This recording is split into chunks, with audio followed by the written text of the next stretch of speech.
Spring 1457, a great hall somewhere in Wallachia. 200 women from noble families are celebrating Easter with their husbands. Fine dresses, golden cups, the sound of music and conversation. None of them will sleep in their own beds tonight. Before dawn, every husband in that room will hang from a wooden stake in the courtyard, and their wives, women born into wealth, women whose feet had never touched unpaved ground, will be chained together and marched into the wilderness. Among them was Voiça. She was 23. She had been married for 2 years. The heaviest thing she had ever lifted was a cup of wine. 7 days later, those same hands would be stripped to the bone, fingernails gone, flesh hanging in ribbons. She would be hauling boulders up a mountainside to construct a fortress for the man who had just executed her husband. The silk disintegrated first, then the undergarments. By the 3rd week, she worked naked under the sun, her blood mixing with the dust until she could untell where the mountain ended and her wounds began. Voiça was one of 200 women. Almost none of them survived, and this was only the beginning.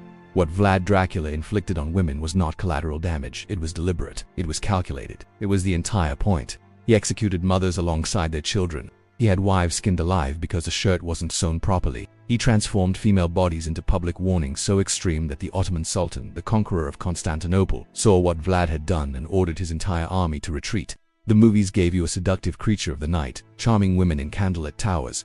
Reality gave you a tyrant who butchered them in town squares for crowds to witness. This is what actually happened, not to the monster, to his victims, to the women that history books decided to erase. We remember the killers, we forget who they killed. That's why this channel exists. This is the Obscure Chronicles. If you want to support what we do, hit like and subscribe so you don't miss the next one. Now let me show you what created this darkness, and why Vlad became convinced that brutalizing women was the path to ultimate control. So where did this obsession come from? Why target women specifically? As a child, Vlad was sent to the Ottoman court as a political hostage. He remained there for 6 years. He observed, he absorbed, he understood that fear was a weapon, that corpses could communicate, and that nothing shattered a community faster than destroying its women. When he finally returned to Wallachia, his father had been assassinated. His older brother had been tortured, blinded, and buried while still breathing, sold out by nobles they considered allies. The child who had been sent away no longer existed. What returned was something different entirely. A ruler convinced that dominating women meant dominating society, that making examples of women sent messages that could never be ignored, so he began with the wives of the men who had betrayed his family. Easter Sunday, 1457. Every important family in Wallachia has assembled at Vlad's palace to feast. The boyards wear their ceremonial robes. Their wives sparkle with jewelry. Children chase each other between the tables. Everyone assumes this is a celebration. They are mistaken. Midway through the meal, Vlad rises. The room falls silent. He poses a single question. How many rulers have governed Wallachia during a lifetime? Uncomfortable laughter spreads through the hall. The youngest nobleman present has already witnessed 7 princes rise and fall. The eldest has seen more than 30. Every one of them betrayed. Every one of them killed. Every one of them replaced by the next disposable puppet. Vlad nods. That ends today. The doors crash shut. Armed men flood the room. Within moments, the older boyars are hauled outside and impaled in the courtyard. Their screams penetrate the stone walls. Voiça hears her husband's father pleading for his life. Then nothing. But the younger nobles and their families face a different fate. Still dressed in their Easter finery, the wives and daughters are bound together with chains. Voiça feels iron clamp around her wrists, tight enough to break skin. A soldier kicks her forward. She collapses. Another woman pulls her back to her feet. Before the march begins, Vlad forces them to witness something. Their husbands mounted on stakes throughout the courtyard. Some have already died. Others have not. Voiça locates her husband among the rows of impaled bodies. He is still breathing, still whispering her name. She cannot reach him. She cannot close her eyes. Then the walking begins. 50 miles through forest and swamp, through freezing rain and knee-deep mud. No food, no water, no pause. Women who had spent their entire lives being carried in coaches now stumbled over roots and stones on bare feet. Those who collapsed on the first day were dragged by their chains. When dragging slowed the group down, they were abandoned. The wolves found them before nightfall. When the survivors finally arrived at the crumbling ruins of Ponary Castle, Vlad was already there. Your hands will rebuild these walls. The Cantacuzino chronicled documents what followed. They labored for months. The expensive fabrics shredded first, torn by sharp edges, soaked in blood, rotted by constant rain. Then the underclothes. Eventually there was nothing left. 200 daughters of aristocrats, naked, exposed to burning sun and freezing nights, hauling rocks up a cliff face with nothing but their bare hands. Voiça's palm split open within 3 days. After 2 weeks she had lost all feeling. The skin was gone. The muscle was visible in places. She could see her own bones. A countess working beside her, a woman who had never carried anything heavier than a needle and thread, lost her footing on day 12. Her body bounced off the rocks all the way down. Nobody was permitted to pause. Nobody was permitted to look. When darkness came, they slept on exposed stone. No covering, no protection. They pressed their broken bodies together like livestock, desperate for warmth. The mountain cold sliced through them. Some never woke up. Their corpses were pushed aside. The labor continued. They survived on whatever scraps the guards discarded. Bones with traces of meat still attached. Rainwater collected from dirty puddles. Women who once had servants attend to their every need now clawed at each other over muddy water. The chronicles report that many dropped dead from exhaustion. Others tumbled from the heights. A few simply stopped moving, sitting motionless on the stones until guards clubbed them to death. Several attempted escape. They were recaptured within hours and impaled where everyone could see. A demonstration that dying was not a release Vlad would permit. And through it all, Vlad observed from above. When construction finally ended, fewer than a dozen women remained breathing. They became servants inside the very structure their suffering had created. Their aristocratic names were worthless now. Their families were gone. They would spend their remaining years ascending the same steps that had destroyed them. But here is what makes this truly horrifying. Ponari was never about justice. It was never about revenge. It was performance. Vlad wanted every powerful family in Wallachia to understand exactly what happened to the wives of his enemies. He wanted every woman to examine her husband and wonder when his loyalty is questioned, will I be climbing that mountain? The noble women of Ponari were not simply casualties. They were a communication, and the communication was received. But Vlad had not finished with Wallachian women. Constructing a castle was the penalty for wives of traitors. For common women, the expectations were even more lethal. Any woman living in Wallachia between 1456 and 1462 existed in perpetual fear. Not fear of battle, not fear of plague, fear of being seen. Vlad viewed women as the foundation upon which society rested. A wife who disappointed her husband represented a fracture in that foundation, and fractures required blood to seal.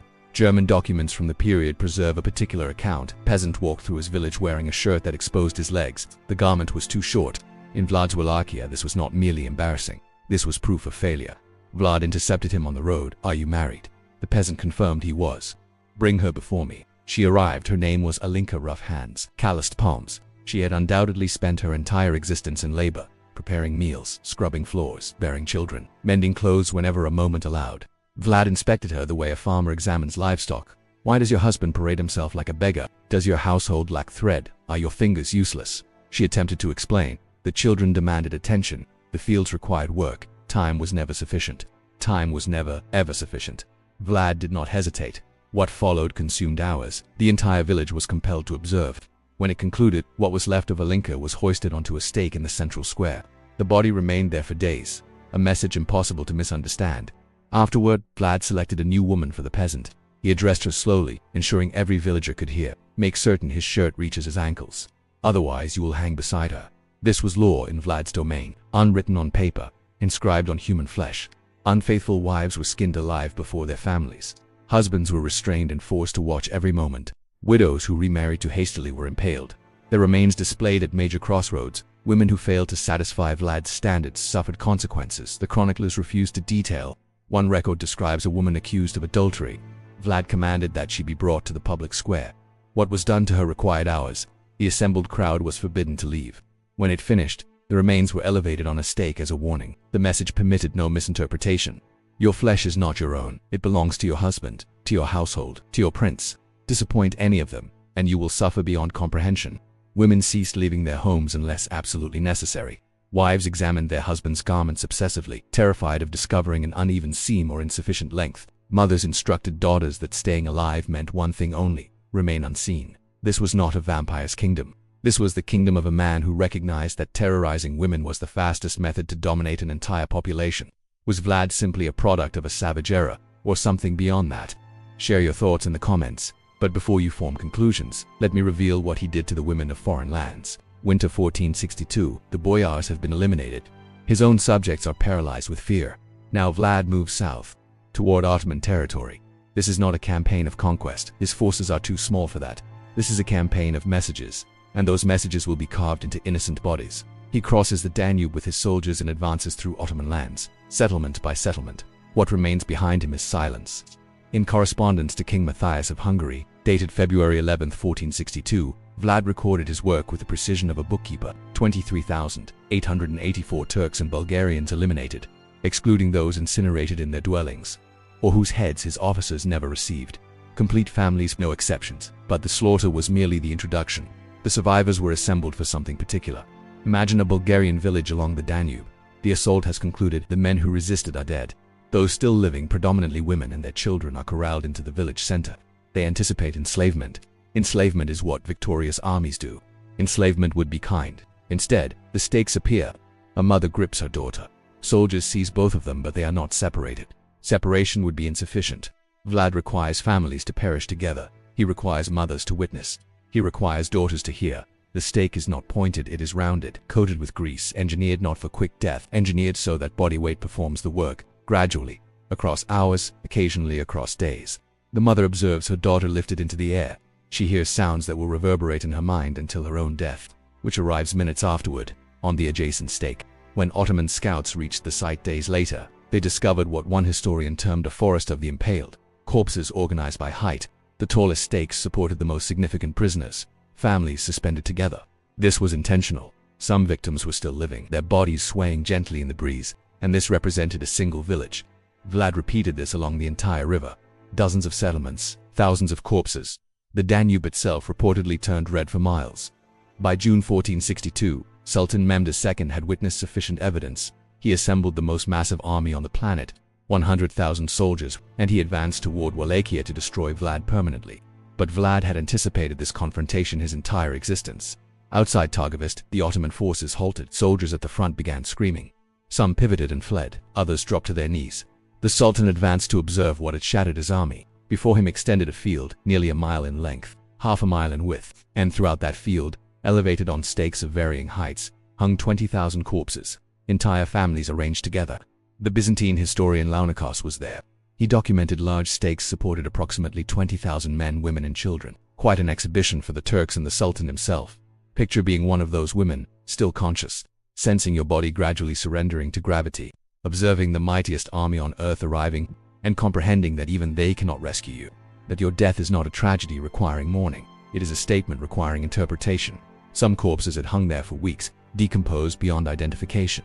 Others were recent, still dripping, a few retained consciousness, their bodies spasming in the summer warmth. The stench reached the Ottoman army before the field became visible. Soldiers who had conquered empires vomited at what they saw. Mehmed the conqueror of Constantinople, the man who extinguished an empire spanning 1,000 years, who had waded through more carnage than any living sovereign. He examined the field of death and reached a decision.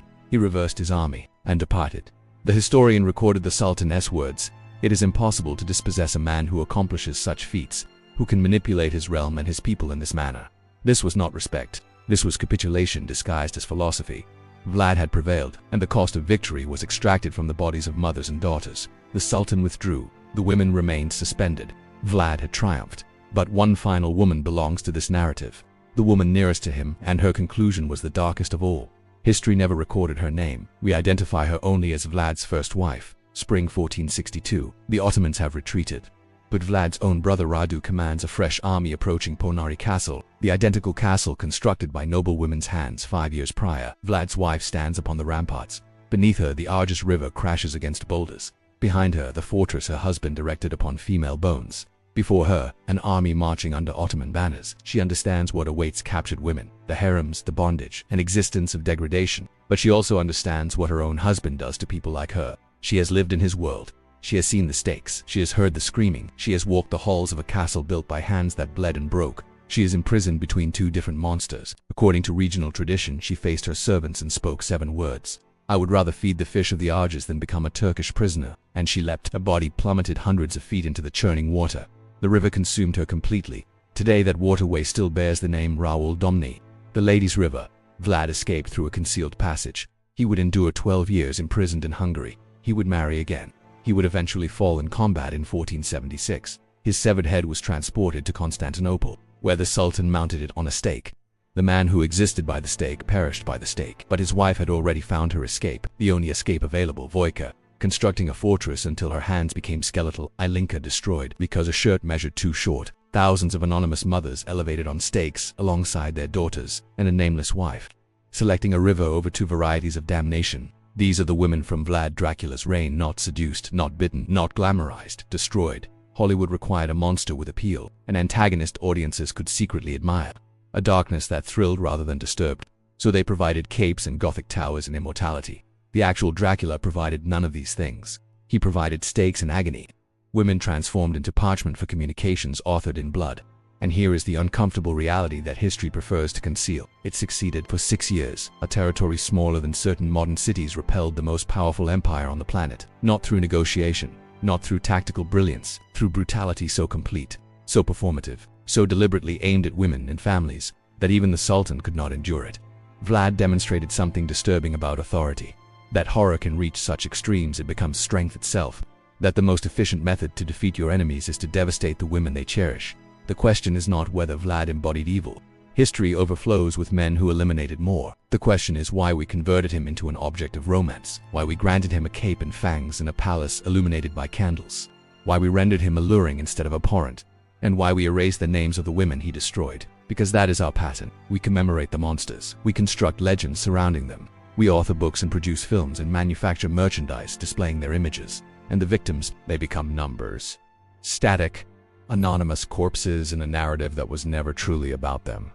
Voiça deserves remembrance. Her hands bled so a monster could possess a fortress. Her suffering constructed walls that tourists photograph today. So does Ilinka, who perished because her shirt lacked length. So do the mothers along the Danube, who embraced their daughters as the stakes ascended. So does the unnamed wife who chose the river. Over a world where women possessed no choices whatsoever. They did not choose to be part of this story. They did not choose to become messages to be made into warnings or demonstrations of power, but they were, and the very least we can do, the absolute minimum, is to remember them. Today, tourists from all over the world make the journey to Ponary Castle. They climb the 1,480 steps to the top, exhausted but triumphant. They snap selfies at the summit, smiling against the dramatic backdrop of the Romanian mountains. Down below, they browse gift shops, buying Dracula keychains, t-shirts, and other merchandise. They upload their photos to social media with captions about vampires in Transylvania, a story they think they know, but they have no idea. They have no awareness that they are standing on a mass burial site. The very stones beneath their feet, the stones that formed those steps in the fortress walls, were hauled up that mountain by people who were given no choice. They were carried by Voiça, a noblewoman forced into servitude. They were carried by women whose fine clothes turned to rags as they toiled under the sun. They were carried by mothers who watched their own daughters lose their footing and fall from the cliffs, and were forbidden from even pausing to grieve. Every single step you take ascending that mountain is a step on someone's suffering. Every photograph taken at the top is captured on someone's grave. Every smile, every laugh, echoes in a place where women once screamed until their voices gave out and they could no longer make a sound. This is the grim reality of Ponary Castle. It wasn't built by mythical creatures of the night. It was built through the unimaginable pain and forced labor of the noble families of Targovic, enemies of Vlad the Impaler. In 1459, on Easter Sunday, Vlad's soldiers surrounded the nobles as they celebrated. The old and infirm were immediately impaled. The rest, the young and healthy men and women, were marched over 60 miles to Ponary. There, they were forced to rebuild the ruined fortress. They worked until they died. Their bodies left where they fell, becoming part of the foundation of the very structure tourists flock to see. This is the true story, the one that gets lost behind the fangs and the capes. Hollywood gave us a tale of fangs and seduction, a charismatic, immortal count, but history gave us stakes and silence. History gave us the screams of women and the bodies of men, buried under the weight of a tyrant's ambition. Now you understand the distinction. If you stayed with me until now, it means you care about these forgotten stories. Hit subscribe, because there are so many more voices that history has tried to bury, and together, we can bring them back into the light. This is the Obscure Chronicles. Thanks for listening.